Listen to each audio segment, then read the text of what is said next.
మనకు మానవుడి యొక్క ఉత్తమ మిత్రుడు బద్ధ శత్రువు గురించి మనం తెలుసుకోబోతున్నాము. సో మనకి ఇక్కడ భగవంతుడు చెప్తున్నాడు, ఉత్తమ మిత్రుడు మన మనస్సు, బద్ధ శత్రువు కూడా మన మనస్సు. ఎందుకంటే ఈ దేహము 24 అంశములతో కూడుకున్నది. దీంట్లో 11 ఇంద్రియాలు, 5 కర్మేంద్రియాలు, 5 జ్ఞానేంద్రియాలు. ఈ 5టిని 10టిని కంట్రోల్ చేసేది మనస్సు. కాబట్టి మన శరీరంలో ఉన్న ప్రతి భాగము కూడా మూమెంట్ పని చేయాలంటే మన మనస్సు మీద డిపెండ్ అవుతుంది. సో కాబట్టి ఈ మనస్సుని ఎవరైతే బెస్ట్ అంటే మనస్సుని మన కంట్రోల్లో పెట్టుకుంటారో ఆ మనస్సు బెస్ట్ ఫ్రెండ్ అవుతుంది. మనస్సు అవుట్ ఆఫ్ కంట్రోల్ అయితే అదే బద్ధ శత్రువుగా మారుతుంది. సో కాబట్టి అందుగురించే మనకు ఉత్తమ భక్తులు, ఆచార్యులు ఈ మనస్సుని కంట్రోల్ పెట్టుకునే విధానాన్ని హౌ టు కంట్రోల్ మైండ్, మనస్సుని ఎలా కంట్రోల్లో పెట్టుకోవచ్చు. ఈరోజు ఈ 2 శ్లోకాస్ ముఖ్యంగా మనస్సుని ఎలా కంట్రోల్లో, మన నియంత్రణలో, అదుపాజ్ఞలో పెట్టుకోవచ్చు అనేది మనం చూద్దాము. ఎవరైనా కూడా సో మనం ఈవెన్ భార్యాభర్తలు, పిల్లలు, పేరెంట్స్, పిల్లలు ఎవరైనా కూడా సో శత్రువులుగా మారడానికి దయచేసి గుర్తుపెట్టుకోండి వాళ్ళ మనస్సు. సో వాళ్ళ మనసు ఏది చెప్తే అది చేశారనుకోని, వాళ్ళ మనసు అంటది వాళ్ళతో మనకు అవసరం లేదు అంటే మనతో పోరాడుతూ ఉంటది. అదే వాళ్ళ మనసు మనతో అవసరం ఉంది అనుకుంటే పోరాడదు. సో కాబట్టి మనందరం కూడా భగవద్గీత ఇంత సీరియస్ గా అటెండ్ చేస్తా ఉన్నాము. కానీ అందరి మనసులు క్లాస్ జరిగేటప్పుడు ఓకే, క్లాస్ అయిపోగానే మళ్ళీ సపోజ్ ఒకరికొకరు ఒకవేళ ఫోన్ చేసుకొని ఏదైనా ఇష్యూ గురించి ఉందనుకోండి, ఇమీడియట్ గా మనము బౌన్స్ అవుతాము. లేకపోతే ఇమీడియట్ గా మన మనసు ఎలా చెప్తే అలా మాట్లాడే అవకాశం ఉంటుందండి. సో కాబట్టి అలా కాకుండా మనం ఏం చేయాలి? మానవుడు తన మనసు యొక్క సహాయం తనను తాను ఉద్ధరించుకొనవలనే గాని అధోగతి పాలు చేసుకొనరాదు. బద్ధ జీవునికి మనస్సు అనేది మిత్రుడును అలాగనే శత్రువును అయి ఉన్నది. సో కాబట్టి మన మనస్సు మనకు సహాయకారి అయి ఉండాలి. ఈవెన్ మన దేహమే మన సర్వెంట్ అయి ఉండాలి. మనం దేహం యొక్క సర్వెంట్ అవుతే దాన్ని ఏమంటారు? గోదాసుడు. గో అంటే సెన్సెస్. ఈ దేహానికి ఉన్నటువంటి ఇంద్రియాల యొక్క దాసుని గోదాసుడు అంటారు. ఈ దేహము కంప్లీట్ గా మనము చెప్పినట్టుగా వింటే గోస్వామి అంటారు. కాబట్టి మనం గోస్వామిగా ఉండాలి అంటే మనస్సు కంట్రోల్లో ఉండాలి మనం చెప్పినట్టుగా. లేదంటే మనస్సు మన అవుట్ ఆఫ్ కంట్రోల్ ఉంటే అధోగతి పాలు, మన జీవితం దుర్భరంగా మారుతుంది. సో ఇక్కడ భాష్యం, వివిధ పరిస్థితులను అనుసరించి ఆత్మ అను పదము దేహమును, మనస్సును, జీవాత్మను కూడా సూచిస్తుంది. కొన్ని సందర్భాల్లో ఈ విధంగా దీంతో కూడా భగవంతుడు పోల్చారు. ఆత్మను దేహంతో, మనస్సుతో, తర్వాత జీవాత్మను కూడా సూచిస్తున్నారు. యోగ విధానమందు మనస్సు మరియు బద్ధజీవి అను అంశములు ప్రత్యేకించి ప్రధానములైనవి. ఈ యొక్క యోగ విధానం మనకు 3 యోగాలు అనుకున్నాము. ధ్యాన యోగ, జ్ఞాన యోగ, భక్తి యోగ. స్పెషల్ గా ఈ యోగ విధానాల్లో ముఖ్యంగా మన మనస్సు బద్ధజీవి అంటే శరీరము, ఇవి చాలా ప్రత్యేకించి వీటి గురించి చెప్పడం జరిగింది. యోగాభ్యాసమునకు మనస్సు కేంద్ర బిందువైంది. సో మన మనసు మనము ఎక్కడెక్కడ పరిపరి విధాలుగా పరిగెడతా ఉంటే ధ్యానం చేయలేము, కాన్సన్ట్రేషన్ చేసేది కూడా మనం చేయలేము. కాబట్టి ఇక్కడ ఆత్మ అంటే మనస్సు, అట్టి మనస్సు నియంత్రించి దానిని ఇంద్రియార్థములను తొలగించటే యోగ విధానముకు గల ముఖ్య ప్రయోజనం. సో మనం అష్టాంగ యోగ విధానంలో ధ్యాన యోగ 7వ స్టెప్, సమాధి 8వ స్టెప్. సో కాబట్టి మొదటి స్టెప్ యమ అంటే విధి విధాన నియమాలని పాటించి యమ. సో దాంట్లో అహింస, తర్వాత పవిత్రత, ఆస్తికము, బ్రహ్మచర్య ఇవన్నీ పాటించడము. దాంట్లో ముఖ్యంగా ఏంటంటే ఇవన్నీ విధి విధానాలు పాటించాలంటే మనస్సు ముఖ్యమైనటువంటి పాత్ర పోషిస్తుంది. ఈ మనస్సు ఎవరి కంట్రోల్లో ఉంటుందో చాలా సులభంగా వాళ్ళు విజయాన్ని, వాళ్ళ యొక్క లక్ష్యాన్ని సాధించగలరు. లక్ష్యం దేని పట్ల? ఇంద్రియాల యొక్క గోల్, ఇంద్రియార్థాలు. ఇంద్రియాలు భౌతికమైనటువంటి లక్ష్యాలతో ముందుకెళ్తే మన మనసు ఔట్ ఆఫ్ కంట్రోల్ ఉన్నట్టు. మన ఇంద్రియాలు, మన యొక్క ఇంద్రియాల యొక్క లక్ష్యం ఇంద్రియార్థాలు అంటారు. సో, అవి భగవంతుని సేవించడము అయినప్పుడు అది ఎప్పుడు జరుగుతుంది? మనస్సు మన కంట్రోల్‌లో ఉన్నప్పుడు జరుగుతుంది. బద్ధజీవునికి అజ్ఞానం అనేది బురద నుండి ఉద్ధరింపగలుగునట్లుగా మనస్సునకు శిక్షను నొసగవలెనని ఇక్కడ నొక్కి చెప్పబడింది. వాస్తవానికి భౌతిక స్థితి యందు మానవులు మనస్సు మరియు ఇంద్రియముల ప్రభావమునకు లోబడి ఉంటారు. భౌతిక ప్రకృతిపై ఆధిపత్యమును వహింపవలెని కోరికను కలిగించు అహంకారంతో మనస్సు కూడినుడి చేతని భౌతిక జగత్తునందు శుద్ధాత్మ భవబంధంలో చిక్కును.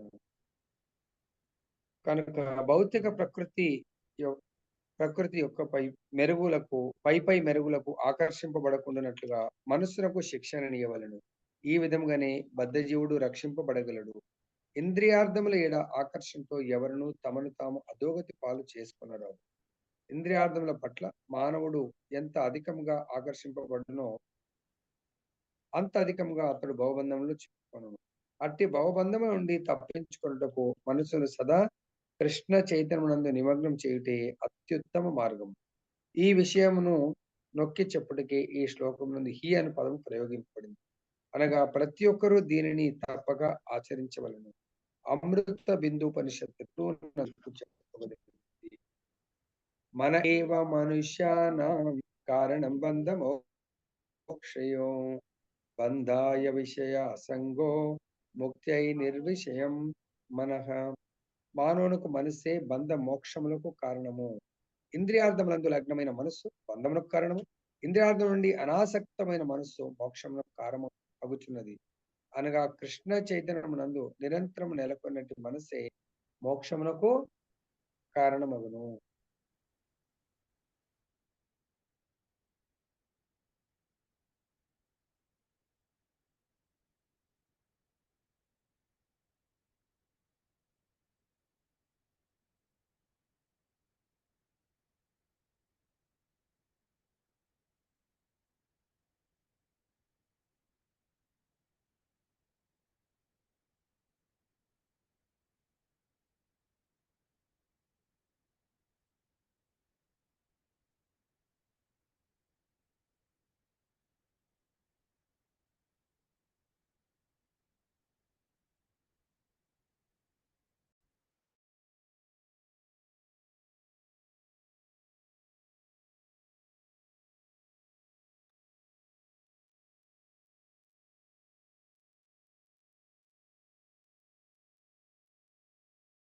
సో ఇక్కడ మనకు ఈ మనస్సుని సులభంగా కంట్రోల్ చేయడానికి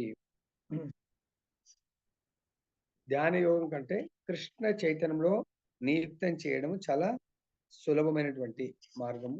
ఈ మనస్సే మనకు బంధ మోక్షములకు కారణం. మనని బంధిస్తుంది, మనని బంధాల నుంచి విముక్తి కలిగిస్తుంది మనస్సు. మరి ఈ మనస్సుని ఆల్రెడీ ఆ బంధములలో చిక్కునేట్టుగా మనం ఆల్రెడీ తయారు చేసాం ఈ ఏజ్కి వచ్చిన తర్వాత. సో ఇప్పుడు మనము ఆ బంధం నుంచి బయటపడాలంటే ఎంతో కష్టంగా ఉంది. కాబట్టి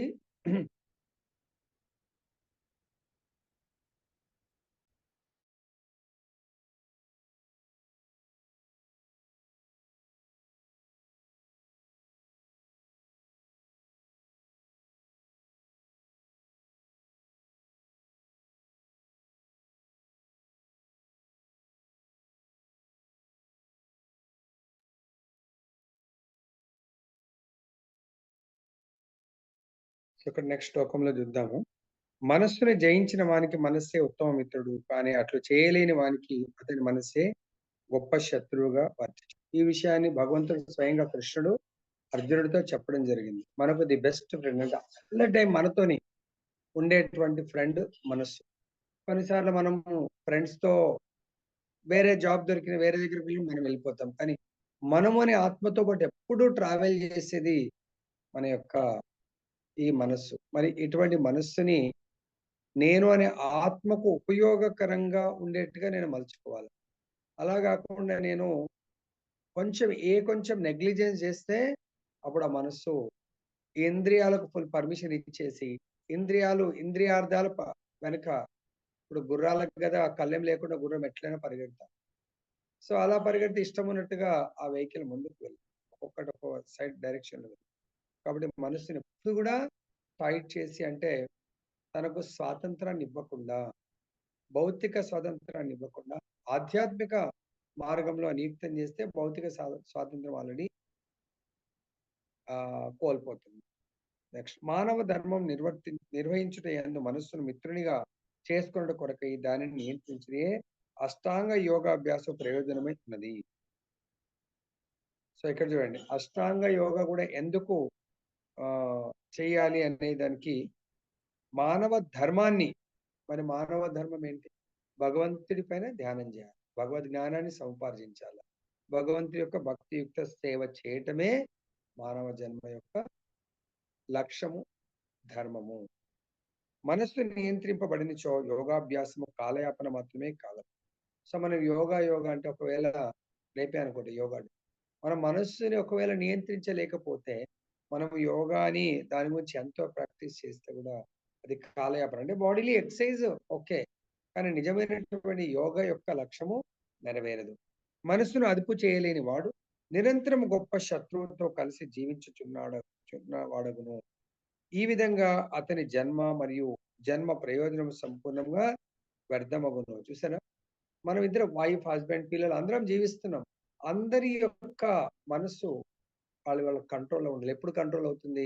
అర్జునుడు కదా తన సంపూర్ణ శరణాగతి అంటే ఆయన యొక్క తన్ మన్ ధన్ మొత్తం సంపూర్ణంగా భగవంతుడికి సమర్పించాడు. అప్పుడు భగవంతుడికి చెప్పాడు, ఈ వెహికల్ మీరు ఎలా చెప్తే అలా ముందుకు నడుస్తుంది. అంటే ఆ రథంలో ఉంది ఆ వెహికల్. ఈ రెండు భగవంతుడి వెహికల్ కాదు, భగవంతుడు పూర్ణ పురుషోత్తముడు అర్జునుడు. సో మరి రిమోట్ లో అర్జునుడు ఏది చెప్తే అది వినే స్థితిలో ఉన్నాడు. అదేవిధంగా మనం కూడా మన మనస్సు మన కంట్రోల్లో ఉంటే ఎప్పుడు సాధ్యమవుతుంది మన మనస్సు మన కంట్రోల్ రావడం అనేది? మన ఇప్పుడు ప్రజెంటేషన్ ఉంది, ఆ ప్రజెంటేషన్ ద్వారా చూద్దాం. ఇంకెవరైనా రాకపోతే కూడా కాల్ చేయండి. ఇప్పుడు ఇది చదివిన తర్వాత జస్ట్ ఒక 15-20 మినిట్స్ ప్రెజెంటేషన్ ఉంది, హౌ టు కంట్రోల్ మైండ్. మనం ఒక మైండ్ ని ఎలా కంట్రోల్ చేయగలము.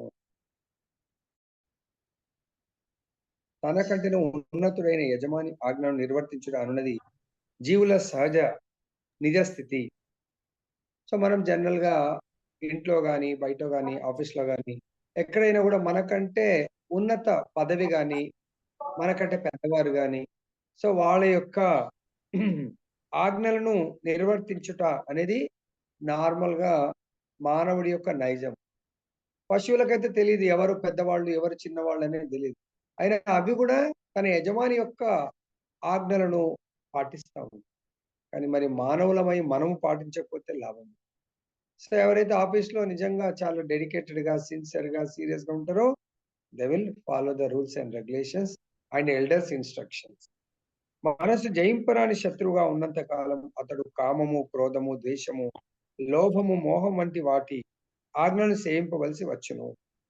సో చూడండి, మనము మనస్సుని స్వతంత్రంగా వదిలేస్తే ఆ మనస్సు మన మాట వినకుండా ఎవరికి దాసురాలవుతుంది? మనసు కామ, క్రోధ, ద్వేషము, లోభము, మోహము వీటన్నిటికీ దాసుడిలాగుండి వాళ్ళని సేవిస్తుంటుంది. అలా ఎట్లా చెప్తే అట్లా వింటుంది మనసు. మనం చెప్పిన మాట విన్నది. ఎదుటి వాళ్ళు అనుకుంటారు మనని బ్లేమ్ చేస్తారు పాపం. అక్కడ వాళ్ళు ఇప్పుడు జనరల్ గా అంతే. ఎవరైనా సపోజ్ నేను ఇంత ఉన్నా, సో కొంచెం ఏదైనా అంటే వెనక నా గురించి ఇష్టం పట్టు ఏదో అన్నారు అనుకో, వాళ్ళ మనస్సు వాళ్ళ కంట్రోల్లో లేదు. వాళ్ళ మనసు వాళ్ళ క్రోధం కంట్రోల్లో ఉంది, వాళ్ళ మనసు వాళ్ళ కామం కంట్రోల్లో ఉంది, వాళ్ళ మనసు ద్వేషం కంట్రోల్లో ఉంది. సో కాబట్టి వాళ్ళది కూడా లేదు. అర్థమైందా? కానీ మనస్సు జయింపబడినప్పుడు మానవుడి ఎల్లరి హృదయములందు పరమాత్మ రూపంన నెలకొనినట్టి దేవుని ఆజ్ఞలను అనుసరించుటకు స్వచ్ఛందంగా అంగీకరించును. హృదయస్థులైన పరమాత్మతో కూడి అతని ఆజ్ఞలను అనుసరించునే నిజమైన యోగం ఉపదేశించును. కృష్ణ చైతన్యందు ప్రత్యక్షంగా నెలకొన్న వానికి భగవానుని ఆజ్ఞలను సంపూర్ణంగా పాటించుట అప్రయత్నంగా జరిగిపోవను. కాబట్టి ఇక్కడ ఈ ప్రజెంటేషన్ ద్వారా మనకు చక్కగా అర్థమవుతుంది. అది చూద్దాం. ఇంకా ముందుకెళ్ళండి.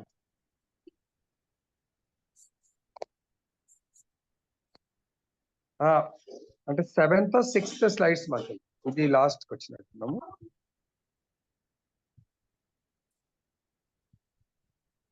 ఇంకా ఇంకా ఫార్ములాస్ ఉన్నాయి. Why to control, how to control ఎక్కడ ఉంది అది అక్కడ నుంచి మళ్ళీ కొంచెం స్కిప్ చేసి అది చెప్దాం.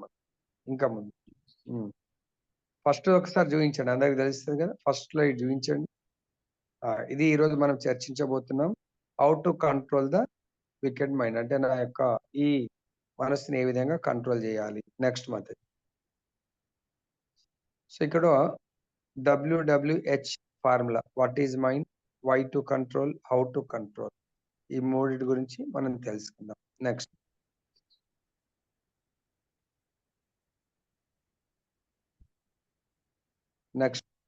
స్కిప్ చేయండి మధ్య. ఇది కూడా ఇక్కడ చూడండి. సో మన మైండ్ దీనికంటే ముందు మధ్య ఇది. సో భగవంతుడు గాడ్స్ ఎనర్జీస్, మన అందరి యొక్క ఈ దేహము భగవంతుడు ప్రసాదించింది. సో మనము అనే ఆత్మ ఎక్కడ కూర్చుంటది, సో ఆత్మ యొక్క పరిస్థితి ఏంటి అనేది మనం చూద్దాం. ఓకే, గాడ్స్ ఎనర్జీస్ రెండు రకాలైనటువంటి శక్తి ఉంది. ఒకటి ఇన్ఫీరియర్ మెటీరియల్ ఎనర్జీ, అంటే బహిరంగ శక్తి, ఆంతరింగ శక్తి. Inferior, superior. సుపీరియర్ ఇది స్పిరిచువల్ ఎనర్జీ, ఇన్ఫీరియర్ అనేది మెటీరియల్. ఓకే, న్యూన శక్తి, ఉన్నత శక్తి. మనకు భగవద్గీతలో 7వ అధ్యాయంలో వస్తుంది. న్యూన శక్తి అంటే ఈ భౌతిక శక్తి, ఉన్నత శక్తి అంటే సుపీరియర్. ఉన్నత శక్తి అనేది ఆత్మ, న్యూన శక్తి లోయర్ శక్తి అనేది శరీరం అన్నట్టు. ఈ శరీరము మళ్ళీ రెండు రకాల శరీరాలు ఉంటాయి. ఒకటి గ్రాస్ బాడీ, అంటే స్థూల శరీరము. స్థూల శరీరము earth, water, fire, air, ether, ఈ 5టితో కూడుకుని ఉంటుంది. సో దాని లోపల మనకు కనబడేటువంటి శరీరము స్థూల శరీరం అన్నట్టు. దీని లోపల సటిల్ ఎలిమెంట్స్, అంటే సూక్ష్మ శరీరము. ఆ సూక్ష్మ శరీరము దేంతో కలిసి ఉంటుంది, mind, intelligence and false ego. So మరి ఇదేమో మొత్తం కంబైన్ టుగెదర్ 2 శరీరాలుగా మారిపోయింది. ఈ శరీరాల లోపల ఎక్కడుంది, సూక్ష్మ శరీరం లోపల సచ్చిత్ ఆనంద, సత్ అంటే ఎటర్నల్, శాశ్వతము. తర్వాత ఫుల్ ఆఫ్ నాలెడ్జ్, ఆనంద్ అంటే ఫుల్ ఆఫ్ బ్లిస్. దీంతో ఆత్మ యొక్క స్థితి అన్నట్టు. ఈ మూడిటితో కూడుకున్నది ఆత్మ. ఈ ఆత్మ సూక్ష్మ శరీరం, సటిల్ ఎలిమెంట్స్ లోపల ఉంటుంది అన్నట్టు. Next month. సో ఇక్కడ మెకానిజం ఆఫ్ ద మైండ్, మనసు యొక్క మెకానిజం ఏంటంటే, మైండ్ అనే దాన్ని ఒక స్టోర్ హౌస్ తో పోలుస్తున్నారు. అంటే మన యొక్క ఆలోచనలన్నీ కూడా అక్కడ వచ్చి డంప్ అవుతాయి. ఎక్కడి నుంచి వస్తున్నాయి స్టోర్ హౌస్? ఐస్ ఏం కోరుకుంటుంది, ఈ బాస్కెట్ లో పడుతుంది. తర్వాత నోస్ ఏం కోరుకుంటుంది, ఈ బాస్కెట్ లో పడుతుంది. టంగ్, నాలుక, ఇయర్స్, స్కిన్. సో దీనిపైన బుద్ధి ఉంటుంది. Okay, intelligence, the decision maker. Next month.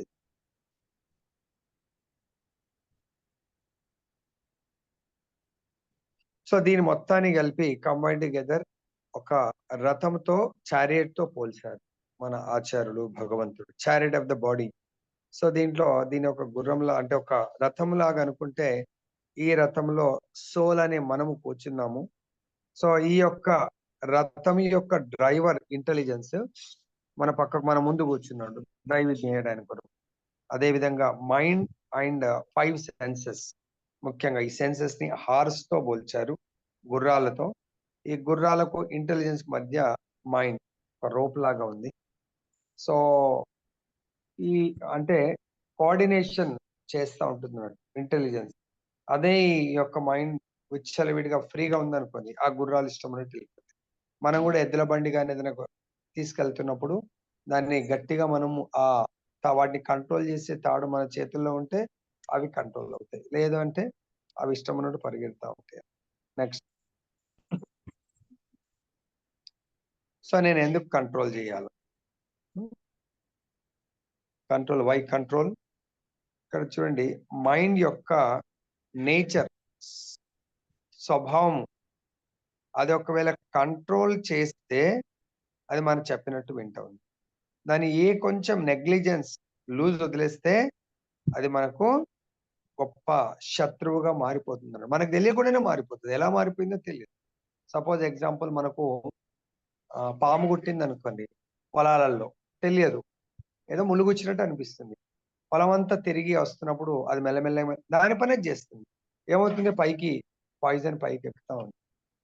So దాన్ని కొంచెం ఎక్కుతున్నప్పుడు ఏదన్నా మనం జాగ్రత్త, దాంట్లో ఒక సిమ్టమ్ అనిపిస్తే ఆ కాలు దగ్గర ఉందనుకోండి, అక్కడే గట్టి కాడ ఏదైనా తాడుతో కట్టి చేసి దాన్ని ఫస్ట్ ఎయిడ్ అక్కడే చేసి హాస్పిటల్కి వస్తే మనం సేవ్ అవుతాం. నెగ్లిజెన్స్ చేస్తే అది మన మైండ్ వరకు, అంటే మనకు తలకెక్కేసి ఇమీడియట్ గా స్పాట్ డెడ్ అయ్యే అవకాశం ఉంటుంది. అదేవిధంగా ఈ యొక్క అన్‌కంట్రోల్డ్ మైండ్ మనకి ఎటువంటి రిజల్ట్ ఇస్తుంది. నెక్స్ట్ స్లైడ్ చూడండి.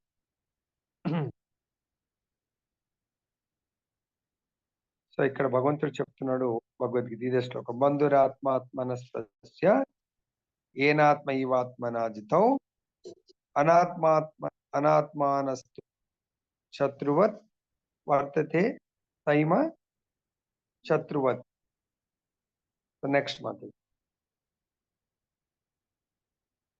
సో ఎవరైతే ఈ 6th శ్లోకం యొక్క తాత్పర్యాన్ని చక్కగా అర్థం చేసుకుంటారో, అంటే మన మైండ్ ని ఎవరైతే అనుక్షణం మనది కానీ మన పిల్లల్ని కూడా కరెక్ట్ ట్రైనింగ్ ఇవ్వకపోతే, ఎవరైతే మనస్సుని జయిస్తారో వాళ్ళ మనస్సు, మన పిల్లలకు కూడా how to get victory on mind, how to control mind, ఇది మనం నేర్పించామంటే మన పిల్లలకు మనం కాదు బెస్ట్ ఫ్రెండ్. వాళ్ళ మనస్సు బెస్ట్ ఫ్రెండ్ అవుతే ఆ మనస్సు మనని బెస్ట్ ఫ్రెండ్ లాగా స్వీకరిస్తుంది, బెస్ట్ మదర్ లాగా స్వీకరిస్తుంది, బెస్ట్ ఫాదర్ లాగా స్వీకరిస్తుంది.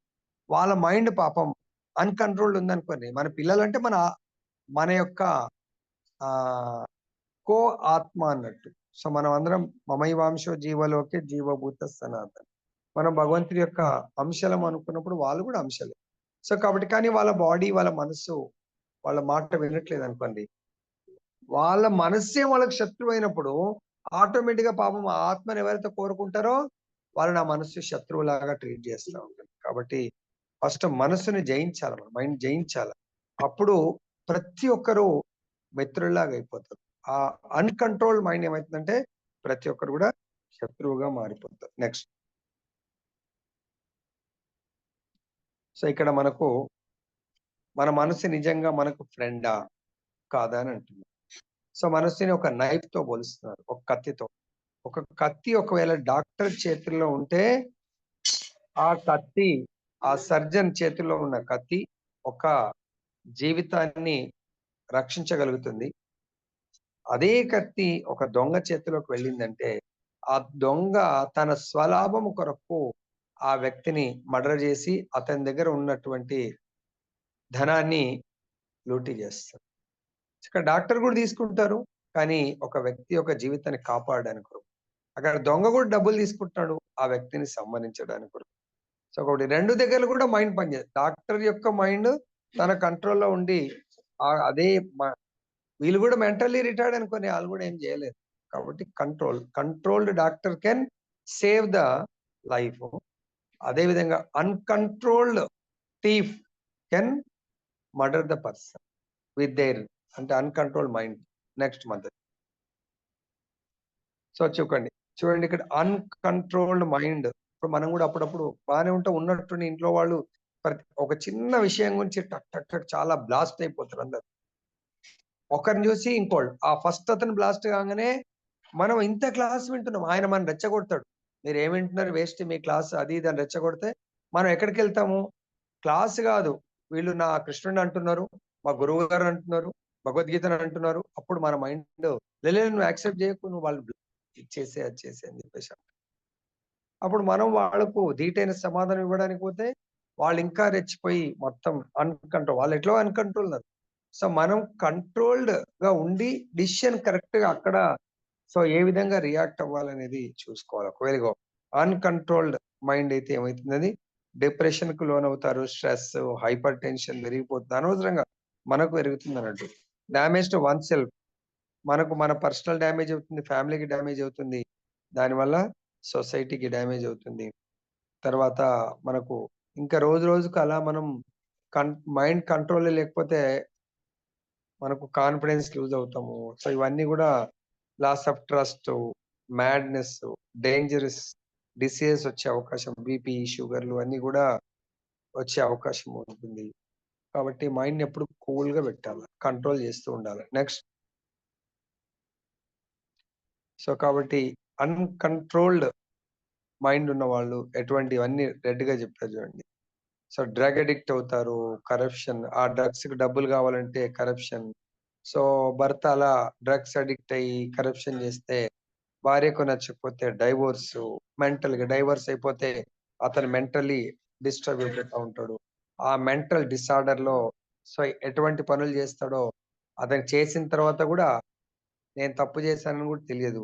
సో, ఇవన్నీ గూడా చాలా మంది మనం ఇయాల పేపర్‌లో, వాట్సాప్‌లో వస్తున్నాయి. సో, ఎంతో మందితో మిస్‌బిహేవ్ చేస్తూ ఇటువంటియన్నీ అదే అన్నట్టు.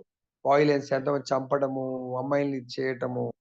సో, మళ్ళా దానివల్ల వాడు చదువు భ్రష్టు పట్టిపోయి అన్‌ఎంప్లాయ్‌మెంట్ చదవలే ఇట్లన్నీ గూడా ఒకదానికి అటాచ్ అయ్యి ఉంటదన్నమాట. ఇదంతా గూడా అన్‌కంట్రోల్డ్ మైండ్ వాళ్ళది. చిన్న పిల్లలకి చెప్తాం చాలా చక్కగా చదువుకొని, మంచి జాబ్‌లో సెటిల్ అయ్యి, గృహస్థ అయితే గృహస్థ మంచిగా హాయిగా లైఫ్ కంటిన్యూ చేయమంటే చేయలేరు వాళ్ళు. నెక్స్ట్.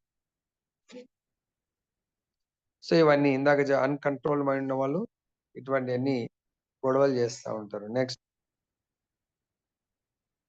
ఇప్పుడు how to control the mind. ఎలా దానికి ప్రాసెస్ మనకు చెప్తున్నారు. నెక్స్ట్. సో, ఇది మనకు సిక్స్త్ 6వ అధ్యాయము 34వ శ్లోకంలో ఈ శ్లోకం ఉంది. మీ దగ్గర భగవద్గీత ఉంటే మీరు గూడా ఫాలో జేయొచ్చు. చంచలం హి మన కృష్ణ ప్రమాది బలవత్ దృఢం తస్యాహం నిగ్రహం మన్యే వాయోరివత్సు దుష్కరం.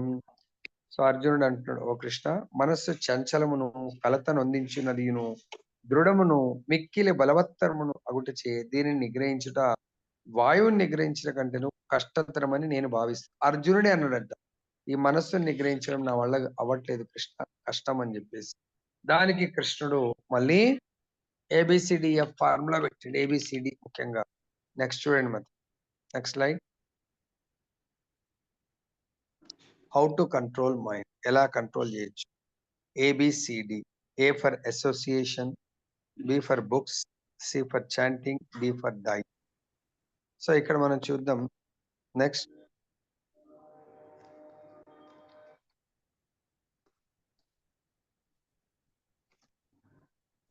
హ్మ్. సో, ఇక్కడ ఏ ఫర్ అసోసియేషన్. మనం ఎటువంటి సాంగత్యంలో మన మైండ్ కంట్రోల్ అవుతుంది. అది చాలా ఇంపార్టెంట్. అంటే అసోసియేషన్ అంటే సాంగత్యం. మనకు గూడా అష్టాంగ యోగాల 8, భక్తి యోగాల 9లో నెక్స్ట్ స్టెప్పు శ్రద్ధ. మన మైండ్‌ని కంట్రోల్ జేసుకోవాలనే శ్రద్ధ ఉండాల. ఆ శ్రద్ధ ఉన్న వాళ్ళ కొరకు భగవంతుడు నెక్స్ట్ స్టెప్పు సాధు సంఘము. అది మనకు ప్రసాదించారు భగవంతుడు. సాధు సంఘంలో ఏం జరుగుతది? భజన క్రియ అవుతుంది. సో, ఆ భజన క్రియ ద్వారా మనకు మన లోపల ఉన్నటువంటి అనర్థాలు ఇందాక అనుకున్నాం గదా! సో, ఈ మనస్సు దేనికి బానిస అవుతుంది? కామ, క్రోధ, లోభ, మోహ, మద, మాత్సర్యం బానిస అవుతే మనకు శత్రువు అవుతుంది. ఇదే మనస్సు వాటికి యజమాని అవుతే మనకు దాసుడవుతాడు. సింపుల్‌గా. మరి మన మనస్సు మనకు దాసుడిలాగా ఉంటే, ఇంద్రియాలు దాసుడిలాగా ఉంటాయి. అందరూ దాసుడిలాగా ఉంటారు. అదే మనము మనస్సుకు దాసుడవుతే చాలా కష్టం. మరి దానికి కారణం అంటే, సో, ఒకసారి ఈరోజు ఒక కథామృతం వింటుంటే చాలా అద్భుతమైన లీల. డాకోర్, ద్వారక దగ్గర డాకోర్ అనే ప్లేస్ ఉంటది. దానికి దగ్గరలో ఒక పల్లెటూరు ఉంటుంది. ఆ పల్లెటూరులో ఒక గొప్ప భక్తురాలుంటుంది. ఆమె భగవంతుడి యొక్క భక్తురాలు, సాధువుల భక్తురాలు మరియు ధర్మపత్ని. వాళ్ళ యొక్క భర్త కూడా గొప్ప భక్తురాలు. కానీ భర్త బ్రాహ్మణుడని. భర్త ఎటువంటి వాడంటే సాధువులకు డెడ్ అగెనిస్ట్. ఎవరైనా సాధువులు కనబడితే చాలు తిట్టడం, వాళ్ళని తరిమి కొట్టడం ఆయన. మళ్ళీ టీచర్ చూడ్డానికి. చూడండి. అంటే అసోసియేషన్ చూడండి. అటువంటి కొట్టడమే మామూలుగా తిట్టడం కూడా కాదు. అటువంటి మూర్ఖుడిలాగా ప్రవర్తిస్తా ఉంటాడు అతను. పాపం ఈమె చాలా బాధపడుతుంది. ఎందుకు మా ఆయన ఇలా చేస్తున్నాడు? సాధువులంటే ఎందుకు నాకు ఇంత కోపం అని చెప్పేసి ఒకసారి అది వాళ్ళ ఊరు ఆ డాకోర్‌కి వెళ్ళాలంటే వీళ్ళ ఊరు ద్వారా వెళ్తా ఉంటుంది. అది సర్కిల్ ఆ గ్రామం. సో, ఒకసారి కొంతమంది సాధువులందరూ అక్కడికొచ్చి ఇంకా వాళ్ళు నడుచుకుంటూ ఆ పూర్వకాలం నడుచుకుంటూ వెళ్ళేవాళ్ళు. అక్కడ సర్కిల్ దగ్గర కొంతమంది కూర్చుంటారు. వాళ్ళకడుగుతారు. సో, స్వామి ఇక్కడ ఎవరన్నా వైష్ణవులు భగవద్భక్తుల ఇల్లుందా? కొంచెం మాకు ప్రసాదం గావాలంటే. వాళ్ళనుకుంటారు, అరే! ఈ సాధు సంతులకు పని లేదు. ఎప్పుడు చూసినా ఏదో అడుగుతా ఉంటారు. బెటర్ వీళ్ళకి ఇంకా ఇంకోసారి మా ఊరికి ఎవడు రాకుండా ఈ బాధలు తప్పిపోతాయని పోయి ఇతని ఆహ్, ఇల్లు చెప్తారు. ఆయన పేరు ఏదో ఆయన ఇల్లు అడ్రెస్ అడుక్కుంటూ వెళ్తారు. వెళ్తే లక్కీ ఏందంటే ఆ రోజు ఆయన స్కూల్ టీచర్. స్కూల్‌కెళ్తాడు. వాళ్ళ భార్య ఉంది. వాళ్ళ భార్య గుండె దడెల్లుమంటది. పోయి మా ఇంటికి ఎవరు పంపించిర్రు? మా ఇంట్లో మా హస్బెండ్ ఇంత మూర్ఖంగా వ్యవహరిస్తారు. అయినా గూడా ఏమనుకోకుండా ఇగ ఆమె వచ్చిన వాళ్ళు ఆమెకు ముందే చాలా ప్రేమ సాధువులను సేవించడం అంటే. ఒక సైడ్ అదృష్టంగా భావిస్తుంది. ఒక సైడ్ భయముంది. మా ఆయన వస్తే ముందే కొడతాడు. ఇంటికి పిలిపిచ్చి అంటే ఇంటికొచ్చిన సాధువుల్ని కొట్టి తరిమి పంపిస్తే ఎంత అపరాధము, ఎంత ఇదవుతది అనుకుంటూనే వాళ్ళందరూ ఇంగ ఈమె లేడీ గాబట్టి ఈమె చేత్తోని తినకుండా ఆమె అంటుంది, "సరే స్వామి బియ్యము, కూరగాయలు అన్నీ ఇస్తాను. వంట చేసుకోండి" అంటే. "కాకపోతే తొందరగా చేసుకోండి మీరు" అంటుంది. ఎందుకింత తొందర పెడుతుందనుకుంటా. సో, వాళ్ళకిచ్చేస్తే వాళ్ళింక వంట స్టార్ట్ జేస్తారు. ఈ మాతాజీ ఆహ్, బయట జూస్తుంది, వీళ్ళని జూస్తుంది. బయట వాళ్ళకి ఏందబ్బా ఈమె ఇట్లా జూస్తుందని. మొత్తానికి వంట జేసుకున్నారు. వంట జేసుకొని భుజించారు. సో, భోజనం అయిన తర్వాత ఆమె అంటుంది, "నేను మీకు కొంచెం దక్షిణ ఇది ఇస్తాను గానీ, త్వరగా మీరు బయలుదేరండి ప్రభు" అంటుంది వాళ్ళ. "ఎందుకమ్మా అలా అంటున్నావు? మేము అప్పటినుంచి అబ్జర్వ్ జేస్తున్నాము. నువ్వు బయటకి వెళ్తున్నావు, లోపలికొస్తున్నావు, బయటికెళ్తున్నావు, లోపలికొస్తున్నావు. ఏంటి విషయం" అని. అప్పుడు ఆమె అంటుంది, "స్వామి మీకేం జెప్పాలి నేను? సో, మా భర్త ఇటువంటి పరిస్థితి. సో, ఇంత సేవ జేసిన తర్వాత మా భర్త వస్తే మిమ్మల్ని ఏమన్నా ఇబ్బంది పెడితే చాలా ఘోరమైన అపరాధం అవుతుంది. కాబట్టి త్వరగా ఎళ్ళిపోండి మీరంటుంది." అప్పుడు ఆ సాధువులందరికి హెడ్ ఆ యొక్క సాధువు అంటాడు, "లేదమ్మా ఈరోజు మీ భర్తని కలిసే వెళ్తాము. వద్దు ప్రభు మళ్ళీ చాలా గొడవ చేస్తాడంటే, నువ్వేం టెన్షన్ పడకమ్మా. ఒకవేళ ఈరోజు మీ భర్తని కలిసి మీ భర్తని మార్చేస్తాము. మారకపోతే మేము సన్యాస డ్రెస్‌లు వదిలేస్తాము. ఏదో ఒకటి తేల్చుకోవాలి" అంటారు. ఈ లోపల వాళ్ళ భర్త స్కూల్ అయిపోయి అలా వస్తుంటే ఆ సర్కిల్ దగ్గరనే చెప్తారు వేరే వాళ్ళు. మూర్ఖులుంటారు కదా కొంతమంది. ప్రతి ఊర్లో మంచి వాళ్ళుంటారు, చెడ్డవాళ్ళుంటారు.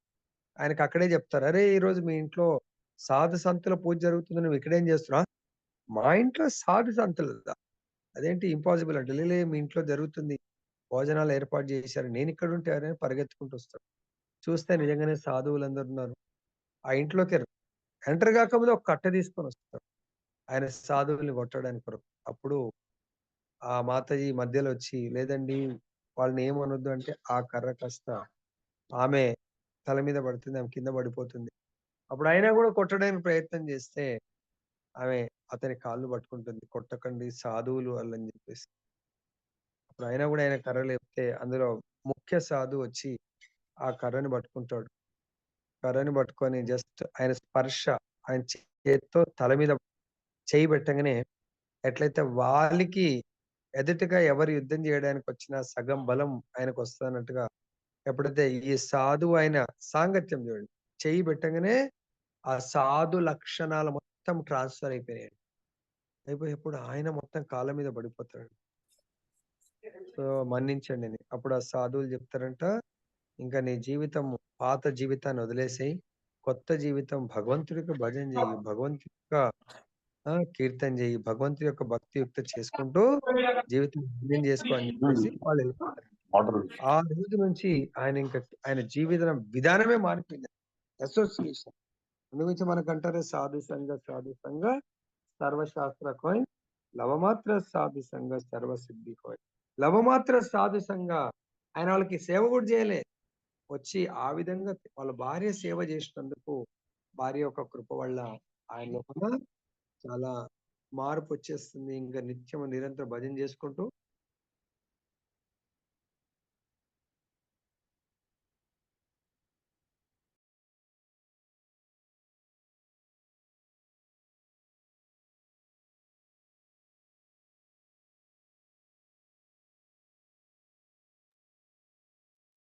సో, అప్పుడు ఆయన మొత్తం మారిపోతాడు. పిల్లలకు గూడా చాలా మంచి ట్రైనింగ్ ఇస్తా ఉంటాడు. బాగా కీర్తన, భజన చేయిస్తా ఉంటాడు.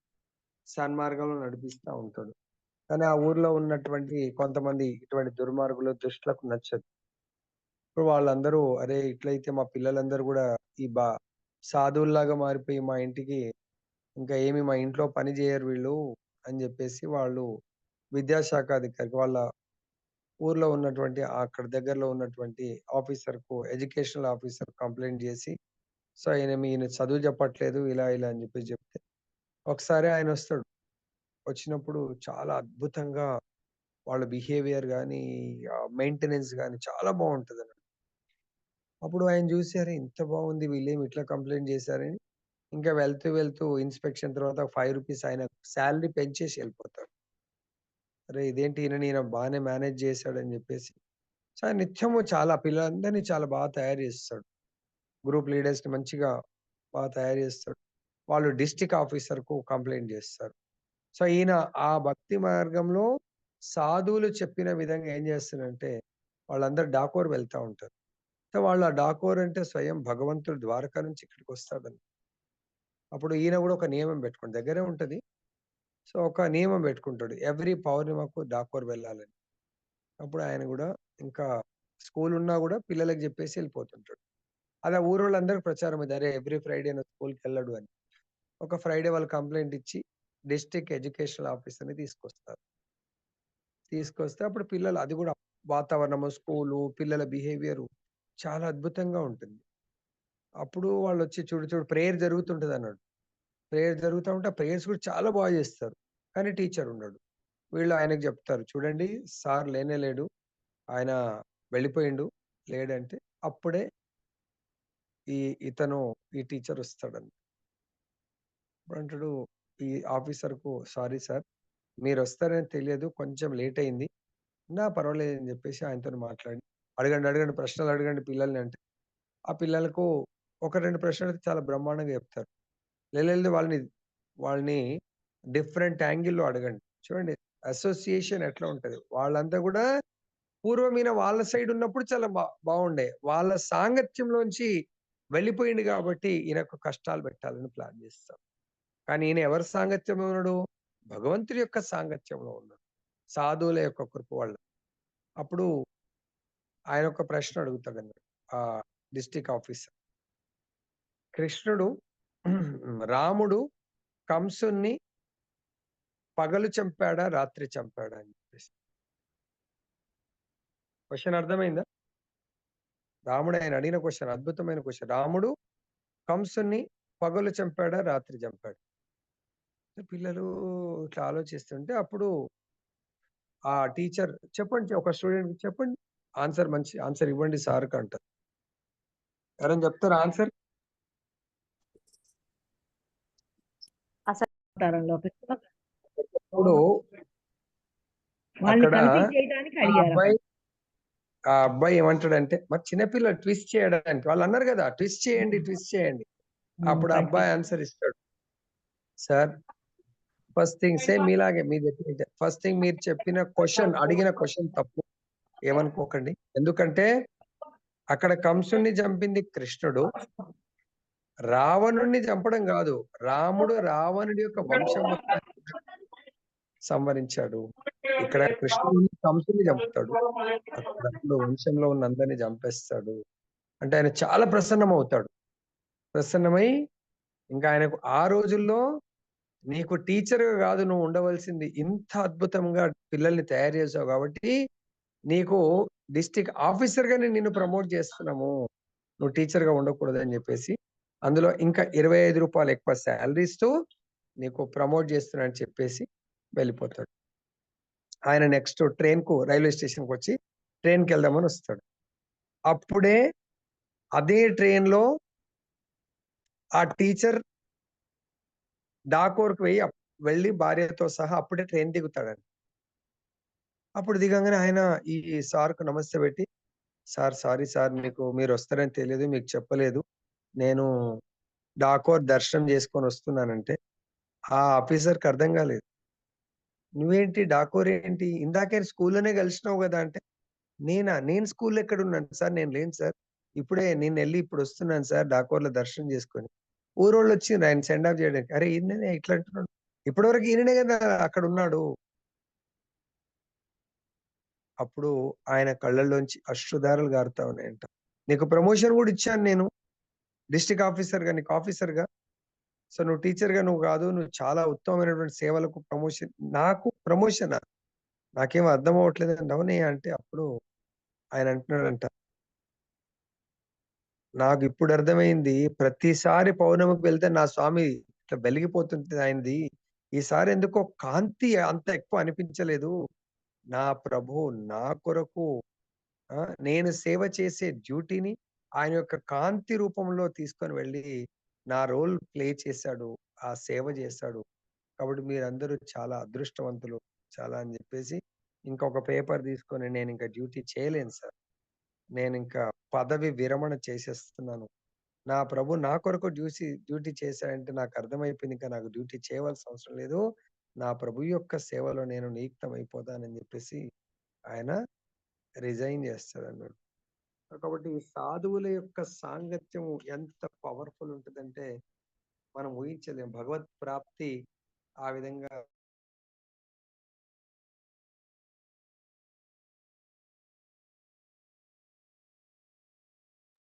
విశ్వాసం ఉన్న వాళ్ళ కొరకు ఏమైనా చేస్తారు. అదే విధంగా నెక్స్ట్ బుక్స్. మనకు బుక్స్ ఏ విధంగా ఉపయోగపడతాయంటే ఇదే మన ప్రత్యక్ష సాక్షి. మనం రోజు ఈవినింగ్ భగవద్గీత, మార్నింగ్ భాగవతం. ఈ 2 బుక్స్ మన జీవితాల్ని మార్చేసింది. అది ఇంకా ఏదో ఎవరిదో ఎగ్జాంపుల్స్ కూడా చెప్పవలసిన అవసరం లేదు. నిత్యము సాధువుల సాంగత్యంలో భగవంతుడి యొక్క కథా అమృతాన్ని కీర్తన చేయడం, పఠనం చేయడం వల్ల ఈ బుక్స్ అందుగురించి మన నిత్య నియమం పెట్టుకోవాలి. అందుగురించి మొన్న చూడండి ఒక్కరోజు నియమము 2 చాప్టర్స్ చదివాము. మీ అందరికి కూడా రిక్వెస్ట్ ఏంటంటే ప్రతిరోజు ఏదైతే శ్లోకం జరుగుతుందో పొద్దున భాగవతం గాని, భగవద్గీత గాని అది చెప్పాను. కానీ చాలా మంది చదువుతారో లేదో తెలీదు. బుక్స్ రీడింగ్ చేయడం వల్ల మనకు 3 యోగాలలో ఇది భక్తి యోగా, ఇంకోటి జ్ఞాన యోగా. మన లోపల ఆ భక్తిదేవి ఆహ్, భక్తిదేవి తను జన్మించి తను ఇంతింతై వటుడింతగా ఆహ్, వృద్ధి చెందాలంటే జ్ఞానం ఉండాలా, వైరాగ్యం ఉండాలా. మరి మనం జ్ఞానం పట్ల శ్రద్ధ లేకపోతే వైరాగ్యం రాదు. జ్ఞాన వైరాగ్యాలు లేకపోతే భక్తిలో మనము ముందుకెళ్ళలేము. కాబట్టి దీని కొరకు బుక్స్ అనేది చాలా ఇంపార్టెంట్. ప్రతి ఒక్కరికి ఆ బుక్ రీడింగు తప్పకుండా మనం పెట్టుకోవాలి. తర్వాత చాంటింగ్. సో, చాంటింగ్‌లో ప్రభుపాదుల వారు ఆల్రెడీ పొద్దున కూడా చెప్పడం జరిగింది. చాంటింగ్ అంటే కలియుగంలో ద బెస్ట్ ప్రాసెస్. ఏంటది? హరేర్నామ హరేర్నామ హరేర్నామైవ కేవలం కలవు నాస్తేవ నాస్తేవ నాస్తేవ గతిరన్యథా.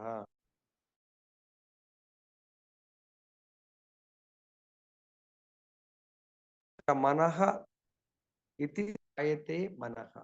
సో, మన మనస్సుని తరింపచేసేదే మంత్రము. సో, మరి మనస్సుని కంట్రోల్ జేయాలంటే మంత్ర జపం జేయాల. మరి ఏ మంత్ర జపం జేయాలా? ఇతి షోడశకం నామ్నాం కలికల్మష నాశనం నాతహౌ పరతరోపాయ సర్వవేదేషు దృశ్యతే. హరే కృష్ణ కృష్ణ కృష్ణ హరే హరే, హరే రామ్ రామ రామ్ హరే హరే. ఈ 16 పదాలు 32 అక్షరాలతో కూడుకున్నటువంటి హరే కృష్ణ మహామంత్రాన్ని ఇతి షోడశకం మీరు మొత్తం సకల శాస్త్రాలన్నీ వెతికినా గూడా ఈ కలియుగంలో ఈ కలహాలు, ద్వేషాల యుగంలో మనని భగవద్ధామానికి చేర్చేటువంటి మంత్రం ఇంకొకటి లేదు అని మనకు బోధిస్తా ఉన్నారు. అంతేకాకుండా డైట్. సో, మన యొక్క త్రిగుణాలతో కూడుకున్నటువంటి శరీరం గాబట్టి, శరీరము ఆహారం లేకుండా శరీరం ఉండలేదు. సో, కాబట్టి గుర్తుపెట్టుకోండి డైట్. మరి ఏం తీసుకోవాలి మనం డైట్? కేవలం ప్రసాదం మాత్రమే తీసుకోవాల. ప్రసాదం కాకుండా వేరేది తీసుకుంటే ఏం జరుగుతది మనకు? ఏ శ్లోకంలో ఉంది? శ్రీమద్ భగవద్గీత की जय, श्री श्री राधा रमन लाल की जय, जगन्नाथ बलदेव सुभद्रा महारानी की जय, गौर निताई भगवान की जय, जगत गुरु श्रील प्रभुपाद की